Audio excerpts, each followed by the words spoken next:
What's good, everybody? Welcome to the Doe Show. Happy Friday. Hope you're having a good day today. Hey, we had a good week as far as covering a lot of the different topics for retirement planning. So our goal this week was to focus on the number. We started off by talking about your retirement plan. We went into how to calculate your number. How do you know what you need for retirement? We then went into investing for that goal and not for any other goal or whatever else you read. We then talked about getting your dough straight. That was the last 4 days actually covering those different topics. And now, last but not least, is your kids. Your kids come last, right? So if you haven't seen any of our other videos, you have no idea who we are. I'm Dustin Tibbetts, financial advisor with Jazz Wealth Managers, SEC fiduciary registered investment advisors. We're extremely proud of that. And today, we are just going to cover the kids, right? You have a few choices as far as that goes, and if you have any interest in retirement accounts, retirement planning, or saving for your kids, of course, we hope you will check us out here at Jazz Wealth. But really, the goal today is just to teach you one last thing before you head out for the weekends. Now, we will be back at 5 o'clock to do the closing beat to cover the entire stock market today. If another interesting day in the stock market, I'll be all over it, of course. But let's focus on the kids for now, right? So we say the kids are your last effort to save, right? You come up with your retirement plan first. You figure out your number. You make sure you know your investments. You get your dough straight. Then you worry about your kids. There's so many times I take a call where somebody says, I don't have enough money, but my kid's going to some great college, and they're paying for it. You don't want to live with your kids, do you? I mean, that's not really a thing. And to give you an example, there's a neighborhood here. We accidentally lived in this neighborhood for a while because what happened is we started figuring out what the neighborhood was all about. It was a really interesting townhome community, and they were all on the water, like the intercoastals and stuff, and it all was beautiful. But what happened is they were built in a way where the downstairs could be technically a second apartment or something, and then the second 2 stories were all like normal living, kitchen, bedrooms and such. And so we ended up buying in this place and finding out that everybody had a family member living downstairs. And so we had this bright idea, let's buy as many as we can and sell them that way. So we did that for a few years, but now this community is basically all family downstairs, the parents, and the kids are upstairs. And it's just very obvious. The parents did everything they could for their kids first, and they didn't think about them second. It's very normal. I get it. But if you did all of everything we discussed, you had your plan all in order, and now you go, great, want to save for my kids. What choices do I have, Dustin? Well, you have a couple choices, at least a couple that I'm going to cover today. You have the 529 plan, and you have the custodial accounts, or the little mini trusts or UGMA accounts. We'll cover those, of course. Let's go through the 529 plan first. Now, 529 plans are state-sponsored plans. So basically, like if you live in the state of Florida like I do, you have Florida, what do they call it? Florida 529. And the reason why they assign that a number, why is it 529? You know, what's the whole idea behind it? The actual name of this plan is the Qualified Tuition Plan. However, that's not interesting, and it makes you ask too many questions. If I tell you the name of this plan is the Qualified Tuition Plan, then you're going to go, okay, well, what's not qualified? What does qualified mean? What is tuition? Is it only tuition, or can it be room and board, or what is it? And so, believe it or not, the way they came up with that name, the reason they came up with the 529, well, it's an IRS section code, but the marketing reason behind it is you can't ask a question about a 529. You don't see anything in here that causes you to go, wait a minute, right? You just see 529 and you see the commercials that go, it's for your child's future, and you go, well, that's what I want. I want my child's future. Great, what are my choices? And somebody tells you, well, you can do this or this. So it's the same reason for the 401k. If they called it the Qualified Retirement Investment Plan, you would then start asking questions. And nobody wants you to ask questions because there's no money to be made by offering 401ks. So it's because they don't help you, they're not interested, they just put funds in front of you, they take a little bit off the top, and that's the end of it. They don't want you asking questions. It's simple as that. So the easy way to think about it is any account that has numbers in it is going to be offered by an institution or a state. So a 401k is offered by your employer through an institution.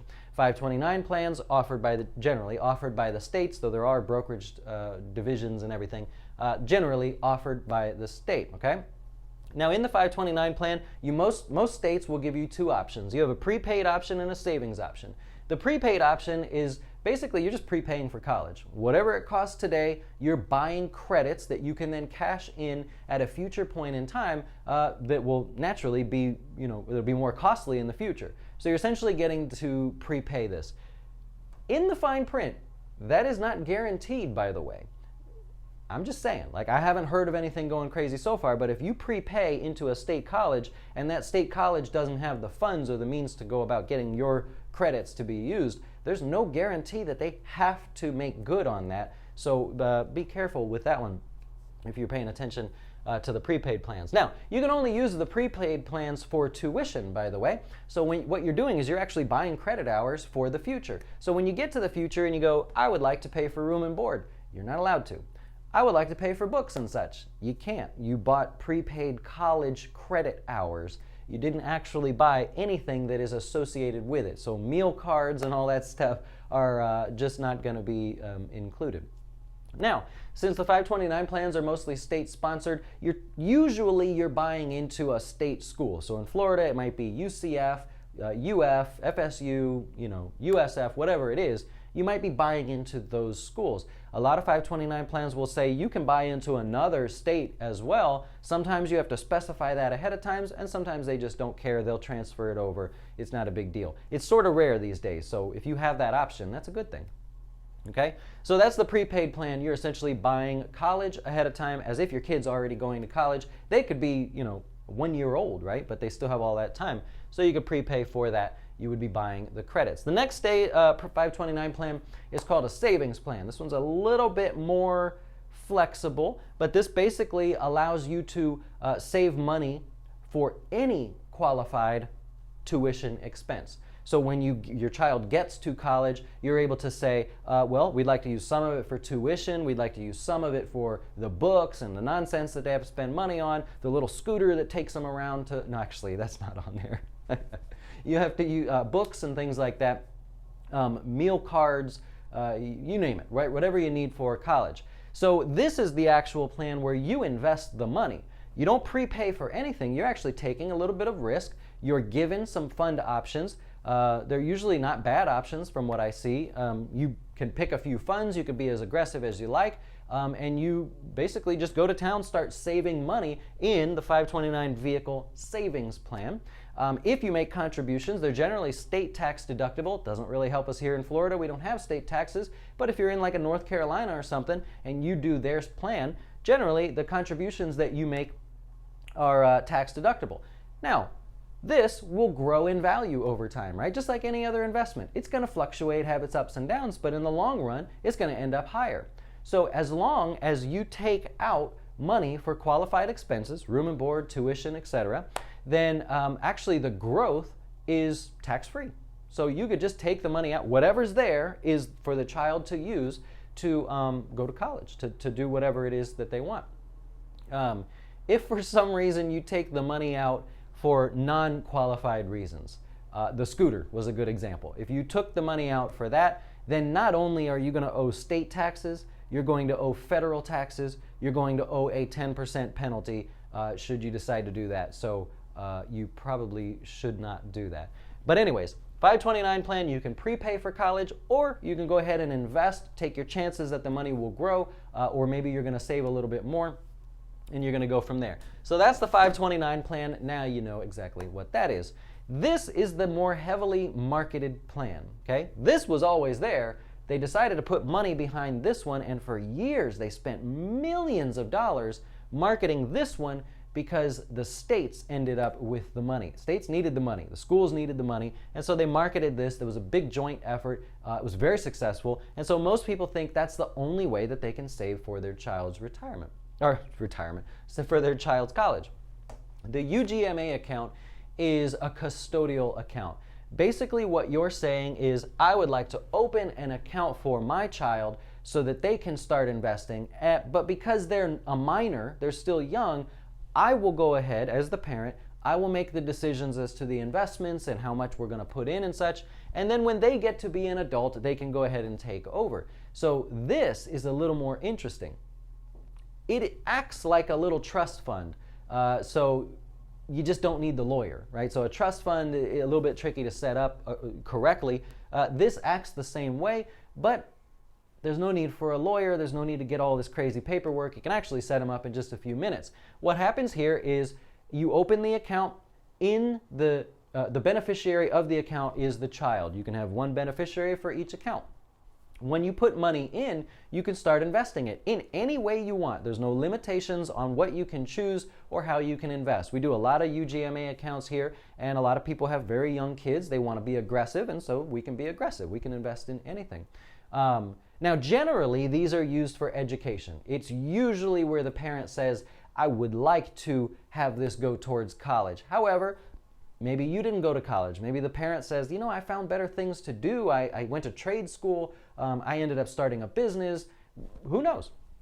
And so it doesn't actually have to go for that. There's generally no rules as to what the child can use the money for. Now, you may have seen at other brokerage firms, you may have seen where they call it a kiddie IRA or a kiddie retirement account or something. It's just that. That's all it is. Right? So we could name this whatever we want here at Jazz Wealth, but at the end of the day, that's the legal term of what we're working with here. So, okay, as far as the UGMA accounts, anybody can contribute actually. So grandma that normally sends the check for 20 bucks, she could just go ahead and put the money right in there. You could have uncles, aunts, friends, family members, whoever can put money away for the child, so you don't actually have to have those checks and you know, little things from grandma. She could just actually put it away there. Now, the adult, the grown-up, right, acts as the account holder and makes the decisions for the account as it's going.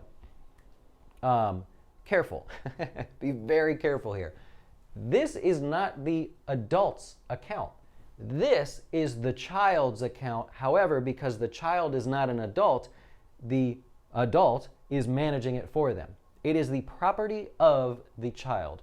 So, as the account adult or the custodian, you are able to take money out for the child's support. It could be medical support. It could be tutors. Maybe you got a tutor for them. Maybe you bought them a computer, a laptop, or whatever. There's no rules on that. However, do not take the money out to buy yourself a new car. Do not take the money out to take your family on a vacation. If the child found out and started to dislike you, they can sue you. The child's money is in the child's name. You must use it for the child until such time he's now an adult or she's an adult, and they can make the decisions themselves. I am actually working with someone right now who is being sued because of how they misappropriated the money, and it wasn't for the child, and the child's pissed. That's awkward, right? That's really weird. But that's what happens. Anyways, if you're using this account type and you are saving for the child's education, just know that when they become an adult, they reserve the right to use the money for anything they want. So good parenting, right? If you want your child to go to college, you're dedicated to that and you believe in that, and they decide not to, there's technically nothing you can do to stop them from spending it on a Lamborghini if that's what you save up for them. Now, you should know that if you're going to use that to save for college, it will affect their financial aid. Remember, this is the child's account. When they go to apply for financial aid, whatever it may be, that counts as an asset in the child's name, not the adult or the parents, but it counts as an asset that the child has, because everybody knows when they become an adult, all that money is going to be theirs. So you do want to consider that. As far as investing, it works similar to this. However, you don't have limited choices. You can invest in absolutely anything you want. And when that child becomes 18 in most states, 21 in other states, it's theirs, right? It has to be transferred over to them. If you have that here at Jazz Wealth, I will actually be pushing it over to the child. Your name will be disappearing off of the list, and it's no longer up to you what happens with that. So I hope that's helpful. Now, that's it, right? Those are a couple choices there for saving for your child's education. If you have no dough left, if you went through Monday's class, you went through Tuesday's class, you went through Wednesday's class, you got to Thursday's class, and you go, turns out after I do everything for myself, I don't really have any money left over.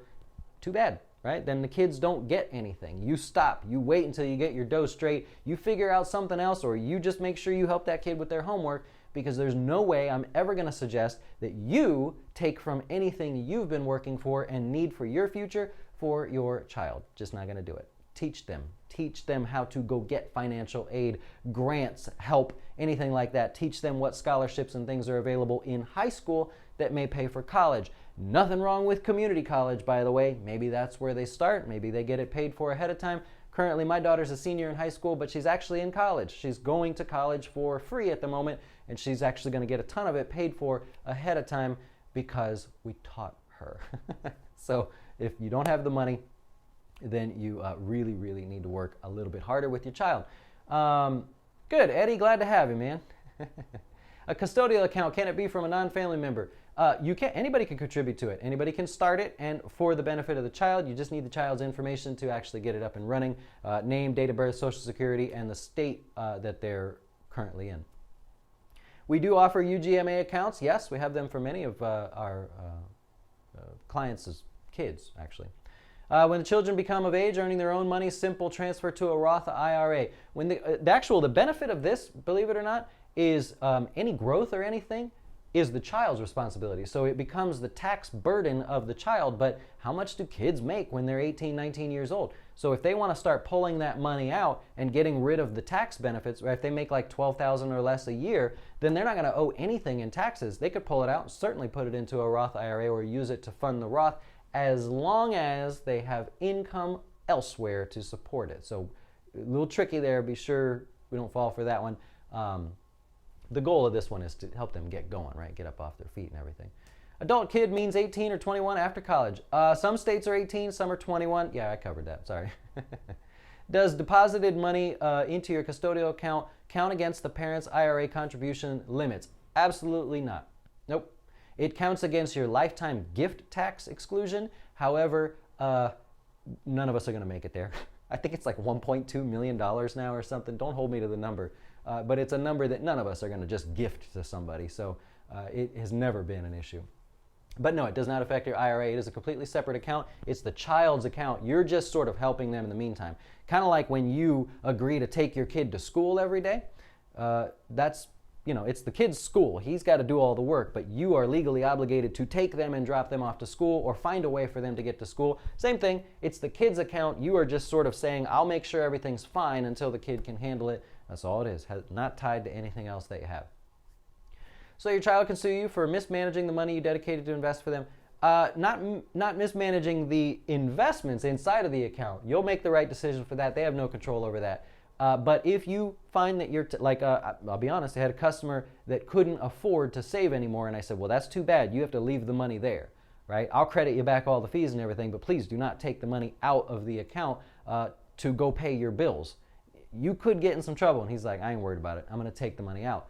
And I'm like, okay, no problem. That could come back to bite them in the future. I hope it doesn't, but that's what I'm talking about. Yeah, typically you can't convert 529s. There may be new rules since the new tax laws change. 100% honest with you, I have not looked at that section of the new tax code, so I couldn't say for sure, but I believe the answer is no. UGMA contribution limits? Nope.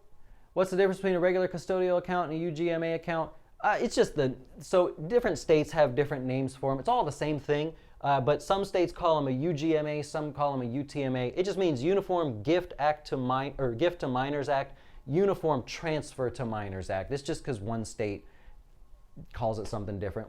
I don't even know what states call it which. When we open the account, then we find out, oh, you're in Nebraska, it's UTMA. All the same thing though. Huge inspiration getting my dose. Oh man, I love it. I love it, Carlos. Sweet. Thank you so much. I appreciate it. Yeah, we will see you later. Your kid can join the military. Yeah, that happens, believe it or not. You end up with a 529 plan. The kid's like, I'm going to go into the military. Turns out I like shooting stuff. And then you go, whoa, what about this? I saved all this. I pre-bought college for you, and you're going to go to the military, and they're just going to end up paying for college anyways? Now what do, right? If you don't use this money, you start pulling it out. Guess who has to pay the penalty? You. So if you're unsure, right? Like you never know if your kid's a year old, but if your kid's like 13 and they're just not feeling the college thing, or they don't need it, right? Maybe they've decided on something else. Over here. All right, that's all I have for you. We'll be back later for the closing beat. Have you seen the markets today? Very interesting market today. I assume that today the markets would sell off because nobody would want to take risk into the weekend and China opening up on Sunday night. I don't know, a lot of things that go through my head. I assumed that nobody would want to take any risk. As of now, you got a lot of people actually buying this dip today. So we'll cover everything, of course, at 5 o'clock on the closing beat. Might be a condensed version today because if you can tell, I got something condensed in here. I just want to sleep, man. So I'm thinking I'll probably sleep all weekend. But we'll be back at 5 o'clock. I promise. See you then. Why should you choose Jazz Wealth as your retirement or long-term investing service? Our portfolios are managed by us, not some faceless mutual fund manager.